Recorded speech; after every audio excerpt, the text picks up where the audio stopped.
Assalamualaikum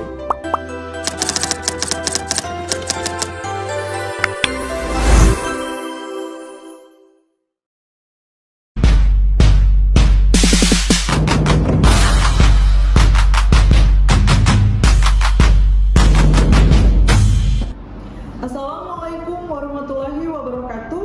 Salam sejahtera untuk kita semua dan salam sehat. Perkenalkan, nama saya Sri Sujawati SSC MK. Saya merupakan salah seorang dosen pengajar di lingkungan Politeknik Kesehatan Kementerian Kesehatan Republik Indonesia Gorontalo, khususnya di program studi Diploma 3 jurusan Kebidanan. Saat ini saya dilibatkan dalam mengampu 3 mata kuliah, yaitu mata kuliah Anatomi Fisiologi, mata kuliah Asuhan Kebidanan Pasca Persalinan dan Menyusui, dan mata kuliah Praktik Kebidanan Komunitas. Video ini diambil dengan tujuan untuk memenuhi persyaratan dalam program sertifikasi dosen tahun 2024 dalam bentuk pernyataan diri dosen dalam wujud unjuk kerja Tridharma Perguruan Tinggi atau PDD UKT-PT dalam aspek pengajaran. Dalam kesempatan kali ini, izinkanlah saya menyampaikan informasi secara umum tentang mata kuliah yang saya ampu, yaitu mata kuliah Asuhan Kebidanan Pasca Persalinan dan Menyusui. Mata kuliah Asuhan Kebidanan Pasca Persalinan dan Menyusui merupakan mata kuliah wajib bagi mahasiswa semester 3 dengan bobot 3 SKS, terdiri dari 1 SKS teori dan 2 SKS praktikum yang akan ditempuh dalam 1 semester ke depan.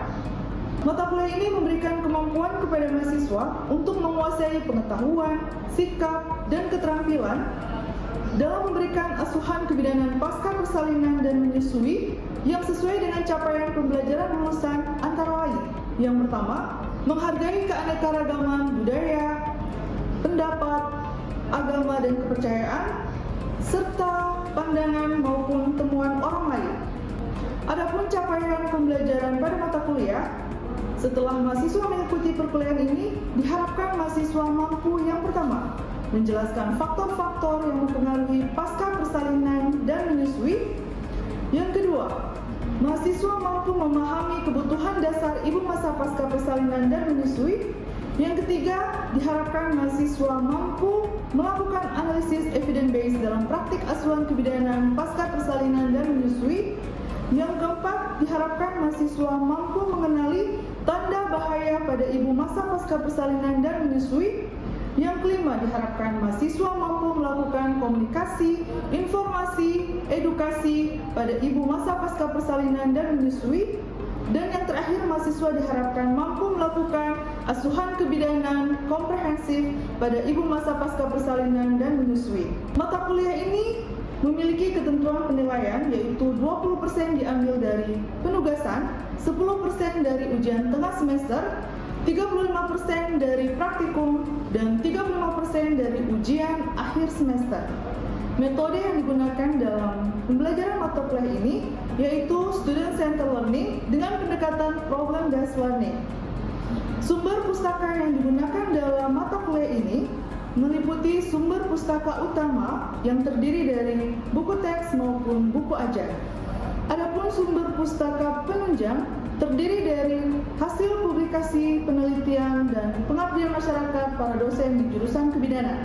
Salah satu hasil penelitian yang sudah diintegrasikan dalam mata kuliah ini adalah hasil penelitian tentang judul pengaruh pijat oksitosin terhadap produksi ASI ibu postpartum di ruang nifas Rumah Sakit Umum Daerah Profesor Alwi Sabu Kota Gorontalo yang telah berhasil didiseminasikan dalam makalah ilmiah Pertemuan Seminar Nasional Sains Teknologi dan Sosial Humaniora pada tanggal 23 Desember 2019 di Hotel Horizon Makassar.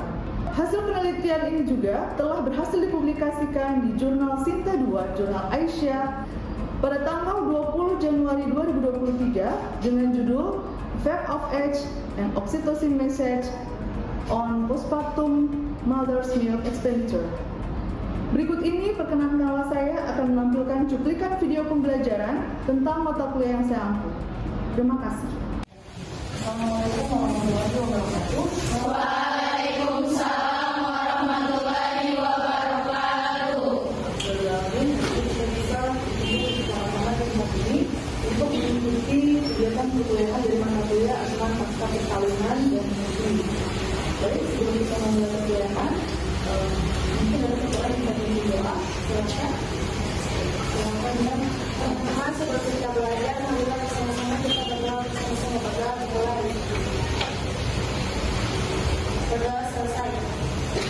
Terima kasih nih ya. Ya. Jadi pada hari ini kita akan masuk materi tentang masa persalinan mengenai faktor-faktor yang mengalami masa pasca persalinan dan menyusui. Sebelum saya materi, kira-kira bisa dijawab di kalangan kalian apakah semua sudah hadir?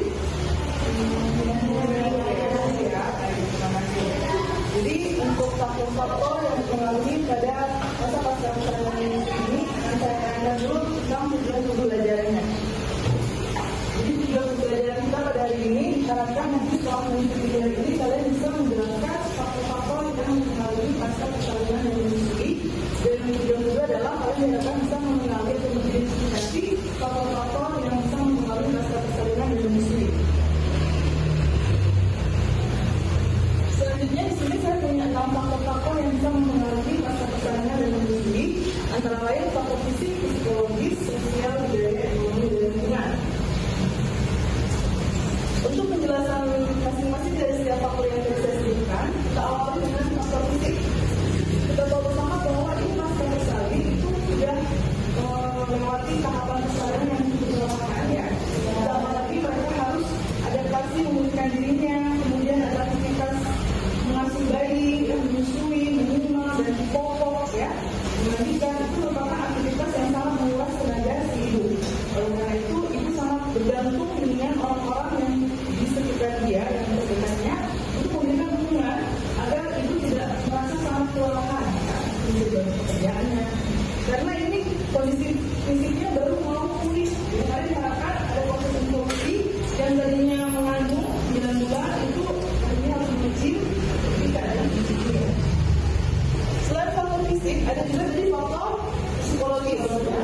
Untuk faktor psikologis ini juga sangat mempengaruhi masa nifas karena dari aktivitas yang tadi saya sebutkan ditambah kondisi fisiknya, biasanya ibu mengalami perubahan mood yang tadinya biasanya jadi ceria, karena aktivitas yang melelahkan, dia belum sepenuhnya pulih, ibu akan sedikit-sedikit mungkin sensitif, tersinggung, ya, merasa kesepian kalau hanya dia sendiri dengan bayinya, makanya dia gampang sekali mengalami perubahan mood. Dan kuncinya di sini tetap harus diberikan perhatian dan dukungan agar ibu merasa bisa mampu melewati masa pasca persalinan ini dengan baik. Selanjutnya ada faktor budaya yang mempengaruhi pada masa pasca persalinan. Mungkin kita kenal ada praktik di dekat kita, di lingkungan sekitar kita tinggal, itu yang masih melakukan perawatan masa nifas dengan praktik tradisional.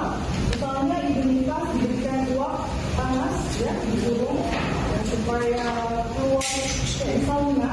Itu nanti kalau bisa mandi, itu bukan melakukan ringan, jadi nyaman. Jadi kemarin yang capek-capek habis lahiran itu dilepas lebih enak gitu. Nah, kemudian di sini harus kita pahami praktik budaya tadi ada yang bisa menguntungkan si ibu atau bahkan sebaliknya, dan harus bijak memilih mana yang patut menguntungkan ibu boleh diambil sebagai belajar hal, mana yang tidak menguntungkan itu di skip ya. Selanjutnya kita masuk ke faktor ekonomi. Faktor ekonomi di sini memegang peranan karena biasanya di satu keluarga punya penghasilan tingkat ekonomi kan berbeda. Ada yang menengah, ada yang menengahnya ke atas, ada yang menengahnya ke bawah, itu kan berbeda. Cenderung pada keluarga yang tingkat ekonominya menengah ke bawah, itu mereka merasa kehadiran anggota keluarga baru malah jadi beban. Nah, jadi itu bikin kehidupan pasangan agak susah melewati masa-masa nifas selama 6 minggu.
selesai di sini bisa ya? Ada berapa? 4 ya? Oke.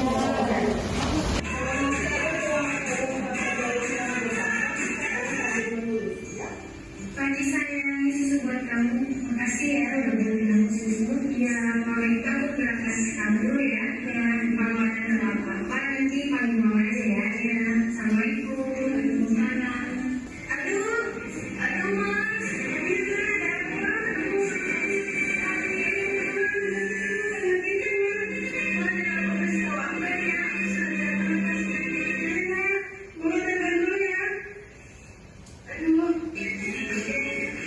Assalamualaikum warahmatullahi wabarakatuh.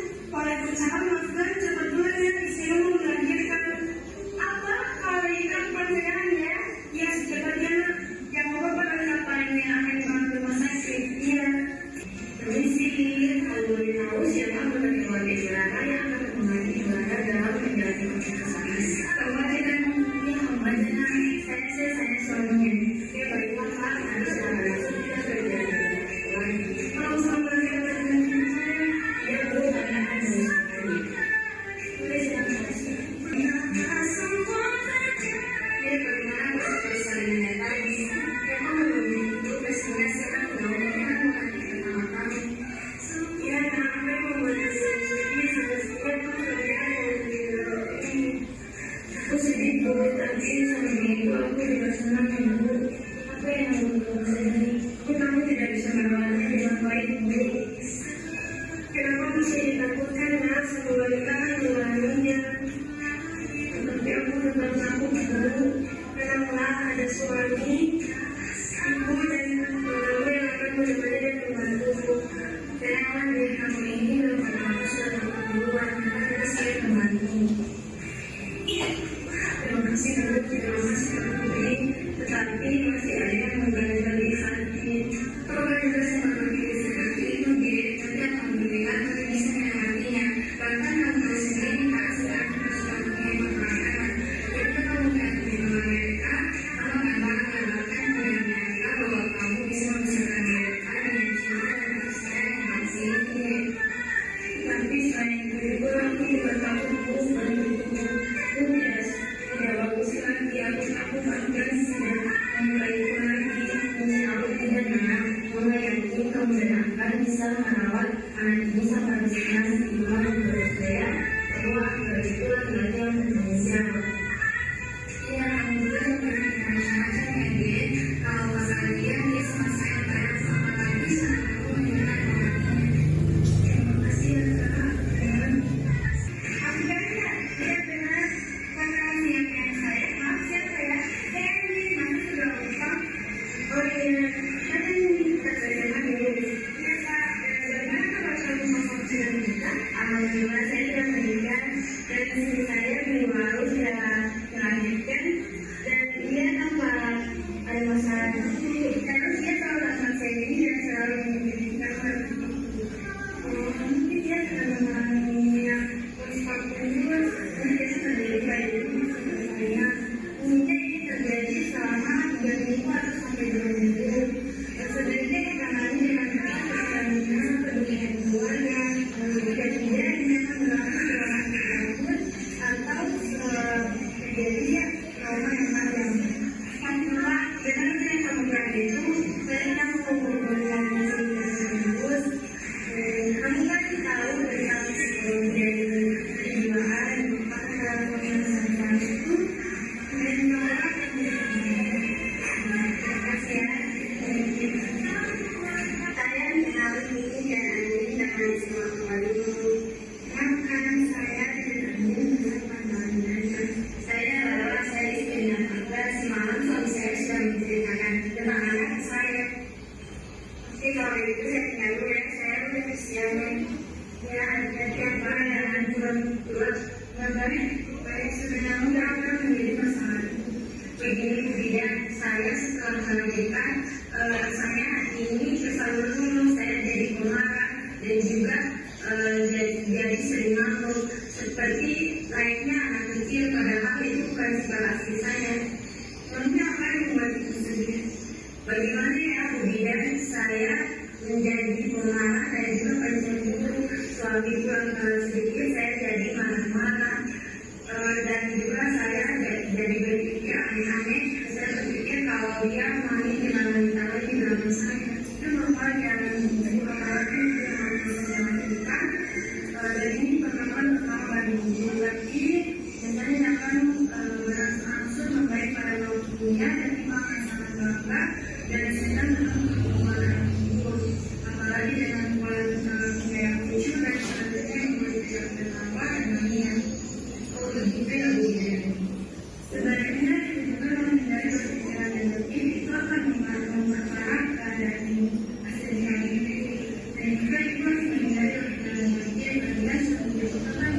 ini kurang dikit harus 50 menit saja ada pekerjaan yang harus dikerjakan 1 bulan. Ya jelas kemudian tapi saya khawatir dengan diri saya setelah melakukan ini berusaha secara lebih melebar. Saya takut suami saya melirik pernikahan deskripsi di luar sana. Itu sebenarnya tidak boleh bersama seperti itu. Sebenarnya itu ada masalah apapun itu. Sebenarnya dibicarakan dan nanti dikaitkan harus juga dari suami ini. Lagian kalau saya lihat sih suami itu sangat menyayangi ibu dan menjadi ibu itu sangat bertanggung jawab atas ibu dan yang sendiri. Benar sih, kemudian semua orang juga bilang seperti itu. Ya semoga perkataan kemudian tidak ada. Ya sebelum itu sampai sendiri itu bisa-bisa itu jangan sampai menerapkan dan sebagainya itu tidak sebentar untuk menunjukkan kemudian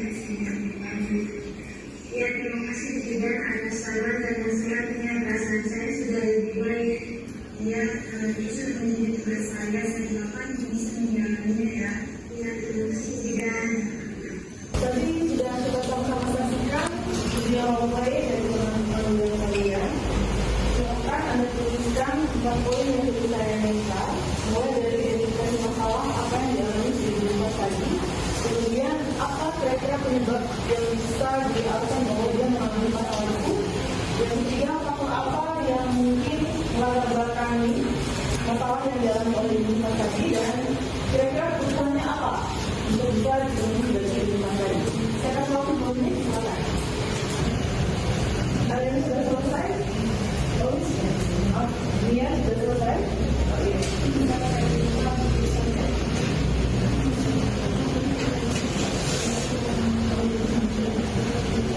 Oh, sama ya?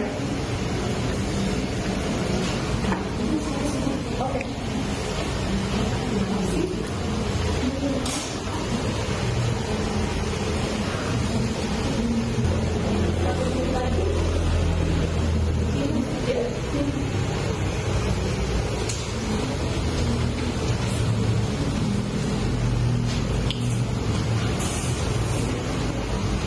Ya, baik.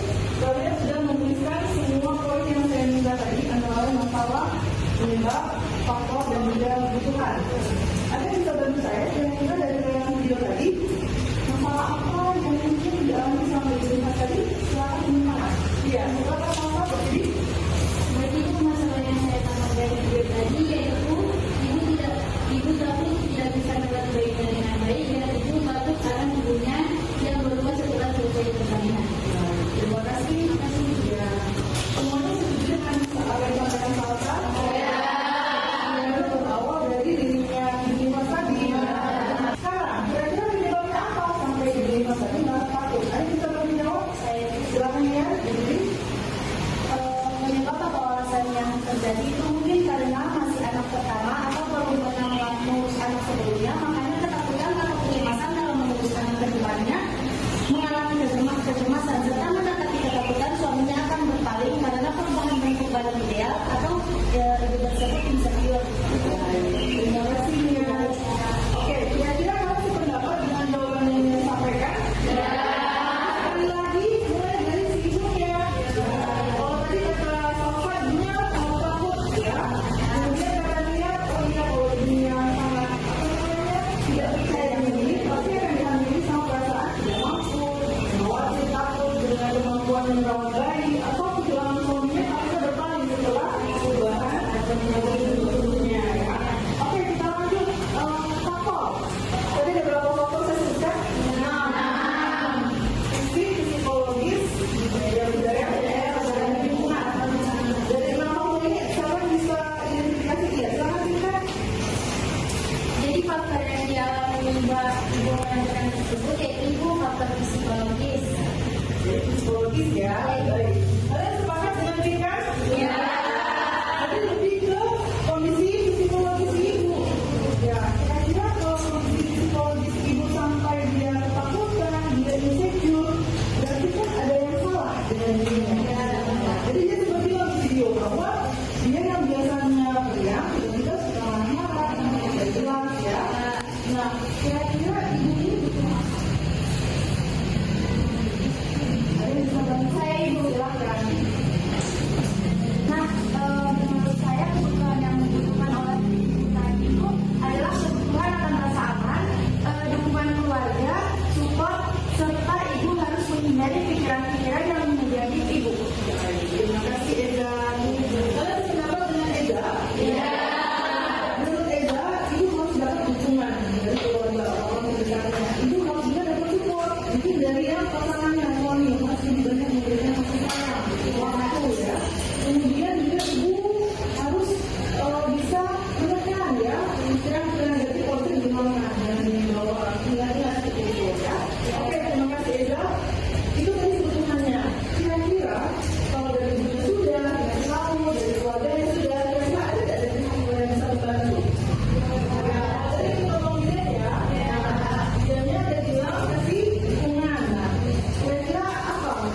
lebih produktif.